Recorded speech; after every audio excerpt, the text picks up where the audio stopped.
बड़ी खबर मिल रही है, जहां भगोड़े अपराधी प्रिंस खान के खिलाफ पुलिस ने बड़ी कार्रवाई शुरू कर दी है।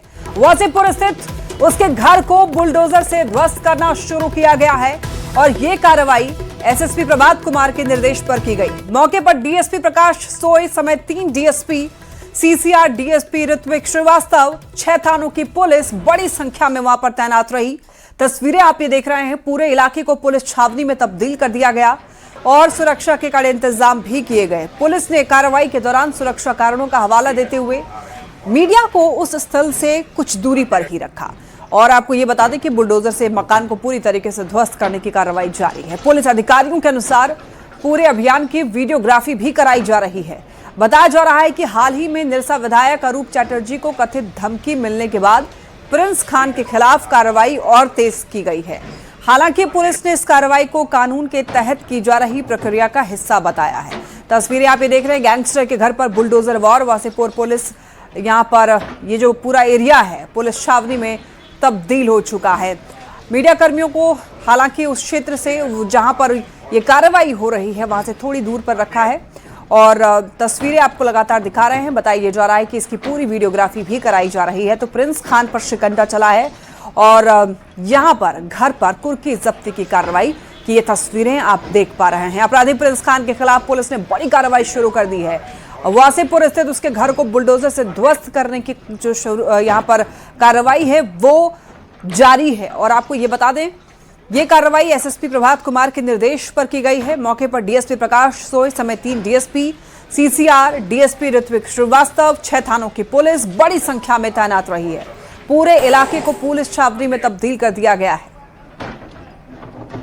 बहुत पहले से क्या था कि इसका घर का कुर्की निकला हुआ था और घर के कुर्की के एवज में बहुत पहले ही से हमारी प्लानिंग थी, तकरीबन 10-15 दिन पहले से कि आज घर का कुर्की होना है। तो जितने भी एसेट्स वगैरह हैं वो तो हम लोग कुर्की कर चुके हैं और उसी के संबंध में आप देख सकते हैं कि आज ये पूरी कार्रवाई की जा रही है। ऑलमोस्ट पूरी तरह से लगभग खंडर हो चुका था। इसका पार्ट पुर्जा सब गिर रहा था।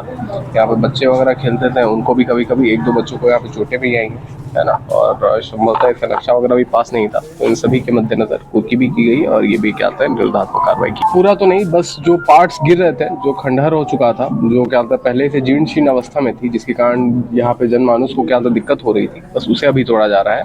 और जैसे ही हमारे पास पूरा ऑर्डर आ जाएगा, क्योंकि घर का नक्शा वगैरह पार नहीं था, तो वैसे ही घर को भी उठाया जाएगा उसके। और ज्यादा जानकारी के लिए न्यूज़ 18 संवाददाता संजय हमारे साथ जुड़ रहे हैं। संजय, अभी फिलहाल कार्रवाई जारी है और वहां पर कितने लोगों की मौजूदगी है? क्या पुलिस अधिकारी की वहां पर मौजूदगी, एक बार पूरी जानकारी दीजिए। फिलहाल तो जो बुलडोजर की कार्रवाई अभी फिलहाल रोक दी गई है, लेकिन जिस तरीके से धनबाद में एक लगातार जो है सो धनबाद एसएसपी कोई न कोई अनोखी पहल कर रहे हैं, जिससे कि अपराधियों का जो मनोबल वो टूट सके। कुछ दिन पहले परेड कराई गई थी दागियों की और उसके बाद प्रिंस खान के जो लोग थे उन पर गोली चलाई गई थी, या यूं कहें उनका इनकाउंटर किया गया था। और अब जो है जो कि सरगना बना हुआ प्रिंस खान जो कि यहाँ से फरार है, उसके घर में अब बुलडोजर की कार्रवाई चल रही। हालांकि पुलिस का कहना है कि वहां पर कई बार जो कुर्की जब्ती की कार्रवाई हुई थी उससे वह पूरा घर जो है तो खंडहर के रूप में बदल गया था और वहां पर जब बच्चे खेलते थे तो उसमें कई बार जो है वहां से जो कंक्रीट वगैरह गिरती थे तो उससे घायल हो जाता था और यही कारण है कि बुलडोजर कार्रवाई की गई। लेकिन पुलिस की इस कार्रवाई से कहीं न कहीं धनबाद के जो व्यवसायी है, जिन्हें रंगदारी के लिए लगातार कॉल आते रहे और हो सकता है कि अब भी आते होंगे, तो उनका जो मनोबल है वो जरूर बढ़ेगा, क्योंकि पुलिस कार्रवाई लगातार जो है प्रिंस खान के खिलाफ में कर रही है। उनके जितने भी यहाँ लोकल नेटवर्क थे उनको ध्वस्त किया गया, जो इस बात को नहीं मानते थे उनका इनकाउंटर किया गया और साथ ही साथ व्यवसायियों के साथ संवाद भी एसएसपी ने किया था कि वो किसी से डरे नहीं। अगर किसी का भी कॉल आता है, प्रिंस खान का गुर्गो का कॉल आता है, तो वो पुलिस को सूचना दे, पुलिस जो है तो पूरी तरीके से जो है सुरक्षा करेगी। और आज जो है इस तरीके के बुलडोजर कार्रवाई हुई, जो कि कहा जा रहा है कि झारखंड में यह पहला कार्रवाई है जो किसी अपराधी के घर में बुलडोजर चला है। यानी पीले पंजे का भी अब जो है तो यूज जो है पुलिस कर रही है कि जो उसके घर है, जो उनके एसेट्स है, उनको तोड़ा जाए। अगर कहा जाए तो धनबाद पुलिस के अलावा जिला प्रशासन भी प्रिंस खान के जो नेटवर्क है, जो उनके यहाँ साथी है, उन पर कार्रवाई कर रही है। क्योंकि कुछ दिन पहले ही प्रिंस खान के एक सहयोगी गुड्डू खान जो कि स्क्रैप कारोबारी है, उनके एक बैंक्वेट हॉल को भी नगर निगम में ध्वस्त किया था। क्योंकि वहां पर आगे भी आपसे अपडेट लेना है, जानकारी लेनी है, बने रहिए आप। तो देखिए, एक तरफ प्रिंस खान के घर पर बुलडोजर एक्शन किया गया, दूसरी ओर सांसद झूलू महतो को भी प्रिंस खान से धमकी मिली है। अब देखिए प्रेस वार्ता करके दरअसल सांसद ने इस बारे में जानकारी दी है और ये कहा है कि 1 जुलाई को प्रिंस खान से धमकी मिली और पहले भी कई बार इस तरीके से धमकी मिल चुकी है। एसएसपी और केंद्रीय गृह मंत्री को लिखित शिकायत भी दिया गया है। सांसद का कहना है कि प्रिंस खान को जल्द ही गिरफ्तार करके जेल भेजा जाए और केंद्र से भी अपराधियों पर सख्त कार्रवाई की मांग की जा रही है। संजय लगातार हमारे साथ बने हुए हैं। तो संजय, देखिए प्रिंस खान पर सांसद ने भी आरोप लगाए हैं कि धमकी प्रिंस खान की तरफ से मिली है। इससे पहले भी कई बार इस तरीके की धमकी मिली है, शिकायत भी दर्ज कराई है सांसद ने। जी, आज जो है तो सांसद ने प्रेस वार्ता आयोजन कर इस बात की जानकारी दी कि 1 जुलाई को जब वो दिल्ली रवाना हो रहे थे तो उनके जो है सो प्रिंस खान के द्वारा फोन कई बार किया गया और व्हाट्सएप मैसेज कर और जो है सो वॉइस ओवर पे इसे धमकी दिया गया कि अगर वह फिरौती देते हैं तो ठीक है, नहीं तो फिर खोपड़ी खोल दिया जाएगा, क्योंकि प्रिंस खान का हर वॉइस में यही लैंग्वेज होता है। लेकिन सबसे बड़ी बात है कि इसको एक तरीके से राजनीतिक रूप में भी देखा जा रहा है, क्योंकि बीते जो निरसा विधायक को जो है धमकी मिली थी और उस धमकी में प्रिंस खान के साथ में ढुल्लू महतो का संबंध होने के बात की थी। और अभी मैं आपको बता दूं कि निरसा थाने में निरसा विधायक अरूप चटर्जी ने ढुल्लू महतो और प्रिंस खान को दोनों को अभियुक्त बनाकर जो उन्हें धमकी दी थी उसको लेकर एक मामला भी अब दर्ज कराया और पूरी तरीके से निरसा विधायक और ढुल्लू महतो आमने सामने। हालांकि आज जो ढुल्लू महतो सांसद ने दिखाया है कि वह मोबाइल में कि उन्हें कॉल अभी आया था और उन्हें मैसेज किया गया था और धमकी दी गई। फिलहाल अब दोनों ही जो है सो पुलिस से आग्रह कर रहे हैं कि इस मामले में जो है सो निष्पक्ष जांच हो और प्रिंस खान जो कि बाहर किसी मुल्क में छुपा हुआ उसे पकड़ा जाए। हालांकि ढुल्लू महतो ने यह भी कहा कि अगर राज्य सरकार पूरी तरीके से साथ देगी तो केंद्र सरकार जो है तो वैसे अपराधी कहीं भी छुपे हो किसी भी देश में हो उसे पकड़ के जरूर लाएगी। लेकिन यहाँ पर अभी धनबाद के राजनीतिक पारा जो है तो एक तरीके से प्रिंस खान के नाम पर चल रहा है, क्योंकि निरसा विधायक भी कह रहे हैं कि हमें धमकी मिली है और उसके बाद सांसद ने भी ये बात कही है और सांसद ने ये भी कहा है कि 1 जुलाई नहीं, इससे पहले भी कई बार जो है उन्हें धमकी मिली थी और वो किसी भी अपराधी या आपराधिक लोगों के साथ नहीं रहने वाले, जो भी अपराधी होंगे उनसे जेल की सलाखों में भेजा जाएगा। संजय, नजर बनाए रखिए इस पूरे मामले पर। फिलहाल आपका बहुत धन्यवाद इन तमाम जानकारियों के लिए। चलिए बढ़ते खबरों में आगे। एक और बड़ी खबर मिल रही है बोकारो से, जहां चास के एक निजी अस्पताल में देखिए महिला मरीज की मौत के बाद जमकर हंगामा हुआ और परिजनों ने अस्पताल प्रबंधन पर गंभीर लापरवाही और गलत ऑपरेशन का आरोप लगाया और इसके बाद कार्रवाई की मांग की है। देखिए सूचना मिलते ही चास पुलिस मौके पर पहुंची, मामले की जांच भी शुरू कर दी गई है। बताया जा रहा है कि चंदन कियारी निवासी रूपमा स्वर्णकार को कॉपर्टी निकलवाने और बच्चेदानी के ऑपरेशन के लिए 27 जून को हॉस्पिटल में भर्ती कराया गया था। परिजनों का आरोप यह है कि ऑपरेशन के बाद महिला की तबीयत लगातार बिगड़ने लग गई और इसके बाद अस्पताल प्रबंधन ने उसे दूसरे अस्पताल रेफर कर दिया।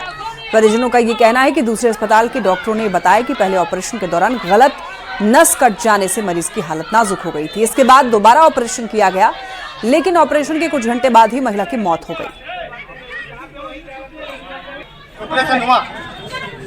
ऑपरेशन होने के बाद 4 से 6 घंटा अच्छा रहा, उसके बाद वो वेंटिलेटर में चला गया। वेंटिलेटर में चला गया तो डॉक्टर बोल दिया 30% बचने का चांस है, 70% मरने का चांस है। मार दिया है, छोटा बच्चा है, मारने के लिए इसी के चलते मेरा चाची का जान दिया है। इसी के चलते बताइए क्या किया, क्या अच्छा खाता है मेरा चाची। यहाँ पर पैदल आई थी, पूरा एकदम कोई बीमारी नहीं था, ऑपरेशन करने के लिए आई है, सीरियस करके निकाला है यहाँ से। और रांची से बड़ी खबर देखिए, राज अस्पताल में पैर में परेशानी के बाद मरीज से 16 लाख की वसूली और मरीज के मौत के बाद मामला तूल पकड़ता जा रहा है। मुख्यमंत्री हेमंत सोरेन ने पूरे मामले की जांच करने के निर्देश दिए हैं। वहीं दूसरी ओर रांची के उपायुक्त मंजूनाथ भजंत्री ने रांची सिविल सर्जन को भी इस पूरे मामले की गंभीरता से जांच करने के लिए कहा है। इधर झारखंड आरजेडी ने पूरे मामले पर प्रेस कॉन्फ्रेंस की और ये कहा कि ये राज अस्पताल की पहली घटना नहीं है, ऐसी कई घटनाएं राज्य के अलग अलग प्राइवेट अस्पतालों में हो चुकी हैं, जहां प्राइवेट अस्पतालों ने पैसे कमाने का इस धंधा बना रखा है। आरजेडी ने आरोप लगाया है, ये कहा है कि यहां पर अस्पतालों की मंशा सिर्फ पैसे कमाने का है, इलाज करने का नहीं है और साथ ही साथ अस्पताल को सील करने की मांग की गई है। मरीज के परिजनों ने भी अस्पताल पर कई गंभीर आरोप लगाए हैं। मुख्यमंत्री को हम धन्यवाद देते हैं कि मुख्यमंत्री ने जो हम लोग कार्रवाई किए, हम लोग जो वहां गए बात किए, वहां से जो मैसेज गया सोशल मीडिया के माध्यम से, चाहे जैसे आप लोग प्रेस के लोग जो चलाए उसके माध्यम से मुख्यमंत्री तक गया, मुख्यमंत्री संज्ञान लेके उस पर कार्रवाई का जो निर्देश दिए हैं तो उस पर उचित कार्रवाई हो, न कि इस पर लिपापोती हो जाए। डीसी को दिए हैं इसका जांच करने के लिए, जांच हो, जांच में जो सही हो उस पर कार्रवाई हो। हम लोग इसको गहराई से देखेंगे, हम लोग इसको देखकर हम लोग इसमें कड़ी निगाह रखेंगे कि इसमें जांच क्या हो रही है। कार्रवाई तो होनी चाहिए, चाहे जो दोषी हो, हॉस्पिटल हो और जो डॉक्टर हो। उन लोगों ने लास्ट में बोलने लगे कि अब इसका पैर काटना पड़ेगा। तो जब पैर काटने की बात आई तो मैं भी छुट्टी लेके जल्दी से वहां पे आया, और जब तक मैं आया अगले दिन सुबह पहुंचा तो लोग फिर बोल दिए कि अब आपका बच्चा बच नहीं पाएगा। तो बच नहीं पाएगा तो फिर हम लोग ने पूछना किया कि जब बच्चा हॉस्पिटल में है, आईसीयू में है वो भी, तो उसको इन्फेक्शन हो कैसे सकता है। और राज हॉस्पिटल में अब एक दिन भी अगर थोड़ा सा 1 सेकेंड भी पैसे के लिए लेट हो जाना तो बच्चे की दवा रोक देते थे वो लोग। सबसे पहली बात, उस बच्चों को इन लोगों ने इतनी बेरहमी से हत्या किया है कि आप लोगों को मैं बता नहीं सकता हूँ। वो बच्चे का पूरा शरीर में व्हाइट फंगस सड़ गया था, शरीर सड़ गया था, पैर के चोट से किसी का पैर सड़ता है। आईसीयू इंचार्ज जो उस टाइम थे उनसे मैं पूछा कि आखिर ऐसे कैसे हुआ, बताइए तो सही। तो बोले सबसे पहले आपको राज हॉस्पिटल तुमको आने कौन बोला था। मैं बोला सर आप पहले अच्छे से बात कीजिए, मैं भी एक फौजी हूँ, आप मेरे को रिस्पेक्ट नहीं दे सकते तो कम से कम इसके बारे में अच्छे से जानकारी तो दे सकते। तो बोले फौजी है तो क्या हुआ। और यहाँ तक उसने मेरे गार्ड की भी धमकी दी। जब मैं बाहर से नीचे उतरा तो नीचे वो लोग उस तरफ पे उसके 2-3 गार्डों ने मेरे साथ धक्का मुक्की भी किया। जिसका बेटा खोया वो समझेगा ना, वो कैसे समझ सकते हैं। उन लोगों ने उसका हत्या कर दी, हत्या। कितना पैसा लिया अभी तक? जो एक हत्यारे के साथ होना चाहिए वो सजा उनके साथ होना चाहिए। उनका लाइसेंस कितना पैसा लिया अभी तक हॉस्पिटल को 15,80,85,000 के करीब किए हैं, अप्रोक्स 16 लाख। और उन लोगों ने अभी भी वो शायद लास्ट टाइम तो बिल नहीं दिए थे, लेकिन शायद पैसे उसे की मांग कर रहे हैं 4 लाख रुपया और की। देखिए अभी तो चूंकि इसको संज्ञान लिए हैं माननीय मुख्यमंत्री जी, और डीसी सर के आदेश से एक टीम गई है, इंस्पेक्शन टीम, जिसमें कि 2 प्रशासनिक पदाधिकारी हैं, मजिस्ट्रेट और 2 डॉक्टर भी गए हैं, 4 लोग गए हैं। अब उनकी रिपोर्ट जब तक नहीं आती है हम लोग कुछ नहीं कर पाएंगे। हुआ क्या था सर? हुआ क्या, वहां पर एक डेथ हो गया था, ऑर्थोपेडिक्स का केस था, फ्रैक्चर का केस, डेथ हुआ है, तो उसी के लिए जांच हो रही है। और ये जांच बात आ रही कि बहुत पैसा लिया गया था इसी ये जब रिपोर्ट आ जाएगा तभी हम बता पाएंगे ना, जब तक। और रांची से बड़ी खबर, राज अस्पताल दरअसल वहां पर पहुंची है जांच टीम, और डीसी ने गठित की है 3 सदस्यीय जांच टीम। मरीजों से दुर्व्यवहार की शिकायत पर एक्शन लिया गया। इलाज के बिलों में अनियमितता का भी आरोप है। मनमानी वसूली की शिकायतों की अब जांच की जाएगी। सीएम के निर्देश पर डीसी ने टीम बनाई है। जांच रिपोर्ट के आधार पर अब आगे की कार्रवाई होगी। देखिए, अस्पताल प्रबंधन पर लापरवाही का आरोप लगा है, तो राज अस्पताल पहुंची जांच टीम। आपको बताते चले, डीसी ने 3 सदस्यीय जांच टीम गठित की। मरीजों से दुर्व्यवहार की शिकायतों पर एक्शन लिया गया। इलाज के बिलों में अनियमितता का भी आरोप है। मनमानी वसूली की शिकायतों की जांच होगी। अब सीएम के निर्देश पर डीसी ने टीम बनाई है। जांच रिपोर्ट के आधार पर ही अब आगे एक्शन लिया जाएगा, आगे कार्रवाई होगी। अस्पताल प्रबंधन पर लापरवाही का आरोप है। देवघर से इस वक्त एक बड़ी खबर, देखिए यहां पर इनकम टैक्स का छापा पड़ा पूर्व मुखिया सुरेंद्र यादव के। यहां पर जानकारी के मुताबिक आयकर विभाग की टीम ने मोहनपुर के बलथार पंचायत स्थित मुखिया के आवास के साथ साथ बैजनाथपुर इलाके में भी एक साथ कार्रवाई हुई। और यहां पर सूत्रों के अनुसार आयकर विभाग के अधिकारी सुबह से ही सुरक्षा व्यवस्था के बीच संबंधित परिसरों में पहुंचे और दस्तावेजों के साथ वित्तीय लेन देन से जुड़े अभिलेखों की गहन जांच शुरू की गई। कार्रवाई के दौरान बाहरी लोगों के प्रवेश पर भी रोक लगाई गई, जबकि स्थानीय पुलिस बल को सुरक्षा व्यवस्था में लगाया गया। हालांकि देखिए, आयकर विभाग की ओर से छापेमारी के कारणों या जांच से संबंधित किसी प्रकार की आधिकारिक जानकारी जारी नहीं की गई। देवघर में इनकम टैक्स का छापा। देवघर से इस वक्त की ये बड़ी खबर आप तक पहुंचा रहे हैं। पूर्व मुखिया सुरेंद्र यादव के यहां पर छापा पड़ा है। आयकर विभाग की टीम ने मोहनपुर के बलथर पंचायत स्थित मुखिया के आवास के साथ साथ बैजनाथपुर इलाके में एक साथ कार्रवाई की है।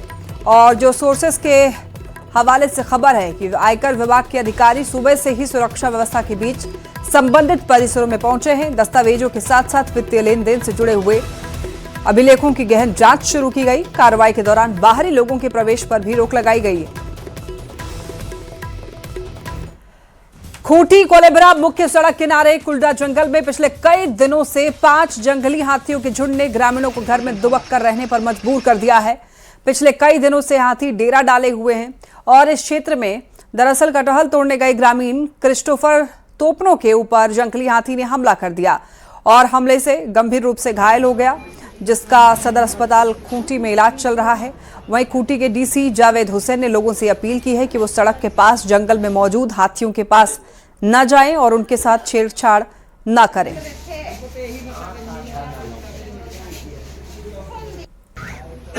आधे सब टूटा। कैसे हुआ? लात मारा था। कौन? हाथी। हाथी लात? कहाँ पे? कुंडा हम लोग का इधर प्लांट था। कुंडा में। कहाँ पड़ता है? हम लोग का इधर प्लांट है ना, वहाँ काटा लोग पौधे किनारे में उसको लाने गया था। हाथी कहाँ पे थे? गांव तरफ आया था। कौन देख रहा है? क्या हाथी आया? एक हो। इसमें मोस्टली लोगों से यही अपील रहेगा कि जो भी ऐसे वन्य प्राणी हैं उनको किसी प्रकार का छेड़छाड़ उनके साथ ना करें और एट द सेम टाइम अगर उनको किसी भी प्रकार की हेल्प चाहिए तो संबंधित जो वन विभाग के कर्मी रहते हैं उनको इमीडिएटली इसकी सूचना उपलब्ध कराएं ताकि वो भी अपने आप से प्रिवेंटिव जो भी एक्शंस हैं वो ले सकें टाइम में।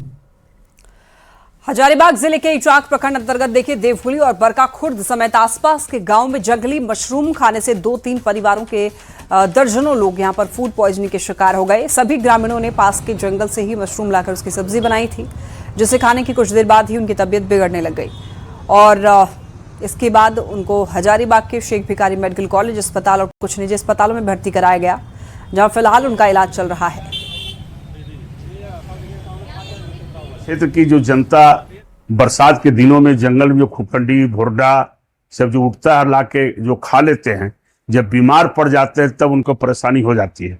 हम सुझाव देना चाहते हैं इसमें जागरूकता करना चाहिए और डॉक्टर के काफी तत्परता से लोग की जान बचाई गई है। मेरा ये अपील होगा कि जैसे कि अस्पताल में जो है एक पूरे परिवार के बहुत सारे लोग जो है आके कल भर्ती हुए और ये हमारा ये सौभाग्य है हम लोग हैं कि जो है किसी प्रकार का घटना नहीं हुआ, लेकिन बहुत बार हमने पढ़ा भी है, देखा भी है कि इससे जो है लोग की मृत्यु होती है, लेकिन इस चीज़ से हम लोग बचे हैं, हजारीबाग में बचे हैं, इसलिए जो है ये अच्छी बात है। बहुत ही दुखद घटना है जो इचाक में अभी जो हुआ और जो जंगल से, क्योंकि कई सारे जो मशरूम की वैरायटीज़ होती हैं वो जहरीली होती हैं और इनको मेडिकल टर्म में जो स्पीशीज़ होती है उसको बोलते हैं एमनेटिया फेलोडियस या इसको डेथ कैप भी बोलते हैं। तो ये कुछ वैरायटीज़ जो होती हैं मशरूम की वो टॉक्सिन्स उसमें होते हैं जो इंजेक्शन के बाद जो है वो न्यूरोटॉक्सिन पैदा कर सकते हैं या फिर कॉलरा के सिम्टम्स पैदा कर सकते हैं।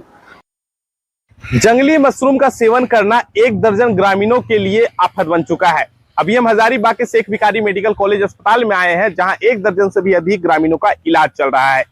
बताया जाता है कि जंगली मशरूम का सेवन करने के बाद जो है स्थिति गंभीर हुई, उसके बाद इन्हें अस्पताल लाया गया है। फिलहाल की बात कर ले तो बरसात के दिनों में जिस तरीके से जंगली क्षेत्र में कई तरह के मशरूम या फिर खुखड़ी कर ले, अगर स्थानीय भाषा की अगर हम बात कर ले तो टेकनस, खुखड़ी, भोरंडा के अलावे जो है फुटका आपको वो जंगली क्षेत्र में देखने को मिलेगा। तो ऐसे में जो है लोग जाने अनजाने में उसे घर लेते आते हैं और उसकी सब्जी बनाकर सेवन करते हैं और ऐसे में जो है उन्हें बीमार पड़ना पड़ता है। फिलहाल बता दें कि सभी का इलाज जो है यहाँ पर चल रहा है। तो ऐसे में जो है हजारीबाग के ही इस अस्पताल के चिकित्सक ने जानकारी दिया है कि बिना जानकारी के अभाव का किसी भी प्रकार का मशरूम का सेवन करना आपकी जान के लिए घातक बन सकता है। उन्होंने कहा है कि अगर जानकारी हो तभी वैसे मशरूम को खाएं, अन्यथा उसे बिल्कुल भी नहीं खाएं, क्योंकि वह जो है काफी नुकसानदेह भी होता है, यहाँ तक कि जो है उसको खाने से मौत भी हो सकती है। फिलहाल की बात कर ले तो सभी का जो इलाज चल रहा है, तो वहीं दूसरी तरफ जो है लगातार इस तरीके से जो मामले आ रहे हैं, ऐसे में अगर खास करके अगर बात कर ले तो हजारीबाग के इचाक प्रखंड क्षेत्र से जो है सबसे अधिक या जो है केस आया हुआ है, ऐसे में जो उनका इलाज यहाँ पर किया जा रहा है। सुशांत सोनी, न्यूज 18 हजारीबाग। जमशेदपुर से बड़ी खबर देखिए, पोटका में ब्रेन मलेरिया का कहर देखने को मिल रहा है। जिले में अब तक 5 लोगों की मौत हो गई है, वहीं 1250 जांच में 70 नए संक्रमित मिले हैं। राज्य सरकार और केंद्रीय टीम ने पूरा मोर्चा संभाला है। इलाके में दवा का छिड़काव भी किया जा रहा है, लोगों की जांच की जा रही है और स्वास्थ्य विभाग की टीम लगातार क्षेत्र में स्कैनिंग कर रही है और लोगों को दवा उपलब्ध कराई जा रही है। बता दें आपको, संक्रमित लोगों का एमजीएम और सदर अस्पताल में इलाज जारी है।